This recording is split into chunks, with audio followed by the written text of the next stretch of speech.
boa tarde, bom dia, o que queiram chamar.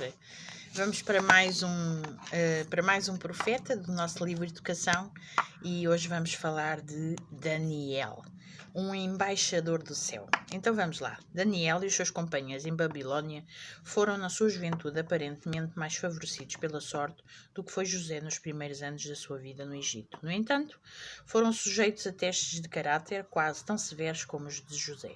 Da simplicidade, relatava, dos seus lares na Judeia, estes jovens de linhagem real foram transportados para a mais magnificente das cidades, para a corte do seu maior monarca, e foram escolhidos a fim de serem instruídos pelo serviço especial do rei. As tentações que os cercavam naquela corte, corrupta e luxuosa, eram fortes. O facto de que eles, os adoradores de Jeová, estavam cativos em Babilónia, de que os vasos da casa de Deus tinham sido postos no templo dos deuses da Babilónia, de que o próprio rei de Israel era um prisioneiro nas mãos dos babilônios. Era jatanciosamente citado pelos vencedores como prova de que a sua religião e os seus costumes eram superiores à religião e aos costumes dos hebreus. Sob tais circunstâncias, através das próprias humilhações ocasionadas pelo afastamento de Israel dos seus mandamentos, Deus deu à Babilónia provas da sua supremacia, da santidade dos seus requisitos e do resultado garantido da obediência. E ele deu este testemunho como unicamente poderia ser dado por meio daqueles que ainda mantinham a sua felicidade, ou a sua lealdade. A Daniel e aos seus companheiros, logo no início da sua carreira, sobreveio um teste decisivo. A orientação de que a sua alimentação deveria ser fornecida a partir da mesa real foi uma expressão tanto do favor do rei como da sua solicitude pelo bem-estar deles. Mas sendo uma parte oferecida aos ídolos, o alimento da mesa real era consagrado à idolatria. E participando da liberalidade do rei, considerar-se-ia que estes jovens se estavam a unir à imagem que o rei prestava aos falsos deuses. A lealdade a Jeová proibiu-os de participarem nessa homenagem. Também não ousavam arriscar-se ao efeito enervante do luxo e da decepção sobre o desenvolvimento físico, mental e espiritual. Daniel e os seus companheiros tinham sido fielmente instruídos nos princípios da palavra de Deus. Tinham aprendido a sacrificar o que era terrestre pelo que era espiritual, a buscar o bem maior, e colheram a recompensa. Os seus hábitos de temperança e o seu sentido de responsabilidade como representantes de Deus apelavam ao mais nobre desenvolvimento das faculdades do corpo, da mente e da alma.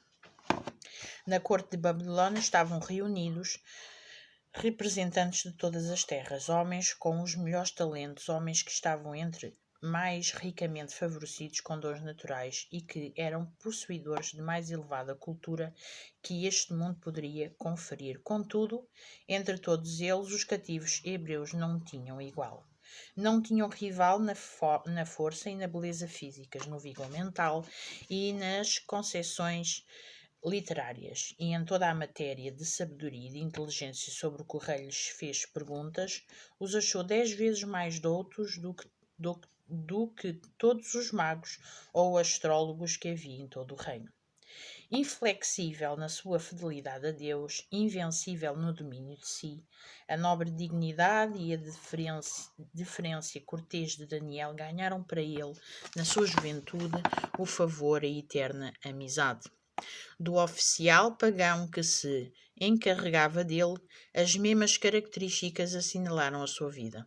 Ele elevou-se rapidamente à posição de primeiro-ministro do reino. Ao longo do reinado de sucessivos monarcas, da queda da nação e do estabelecimento de um reino rival, eram tais a sua sabedoria e as suas qualidades de estadista, eram tão perfeitos o seu tato, a sua cortesia e a sua genuína bondade de coração, combinados com fidelidade aos princípios, que mesmo os seus inimigos foram forçados a confessar que não podiam achar ocasião ou culpa alguma, porque ele era fiel. Apegou-se Daniel a Deus com inabalável confiança. O espírito de poder profético veio sobre ele, sendo honrado pelos homens, com responsabilidade da corte e com os segredos do reino. Foi honrado por Deus como seu embaixador e foi ensinado a ler os mistérios das eras vindouras. Certamente, declarou Nabucodonosor, o vosso Deus é um Deus dos deuses, e o Senhor dos reis, e o revelador dos segredos. E Dário, na sua proclamação a todos os povos, nações e gentes de diferentes línguas que moram em toda a terra, exaltou o Deus Daniel como o Deus vivo e para sempre permanente, e o seu reino não se pode destruir, que livra e salva e opera sinais e maravilhas no céu e na terra. Amém por isto. Daniel deu um grande exemplo de vida. Ele foi estudar naquele reino, mas ele nunca se curvou a imagens, ele nunca se curvou a ídolos que o rei e todo aquele povo tinha, ele nunca comeu nada que não aquilo que estava habituado a comer, aquilo que Deus queria que ele comesse e os amigos, e ainda por cima tornou-se primeiro-ministro e não tinha a capacidade intelectual, física, espiritual que os outros tinham, ou seja, ele era muito mais à frente que todos. Tanto que Deus deu-lhe o privilégio de poder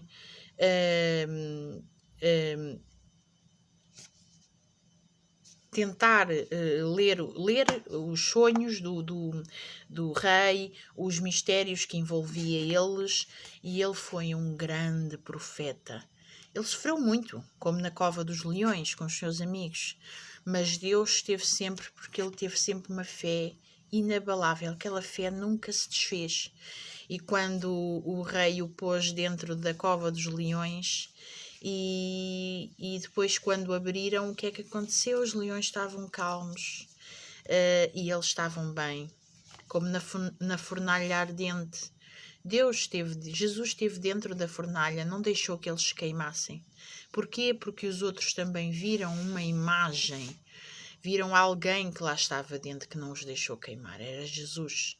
Jesus, quando nós acreditamos nele, ele faz-nos, o segredo disto tudo é nós acreditarmos poderosamente em Deus, deixarmos a nossa vida nas suas mãos, fazermos a nossa parte, mas depois deixarmos que Deus atue.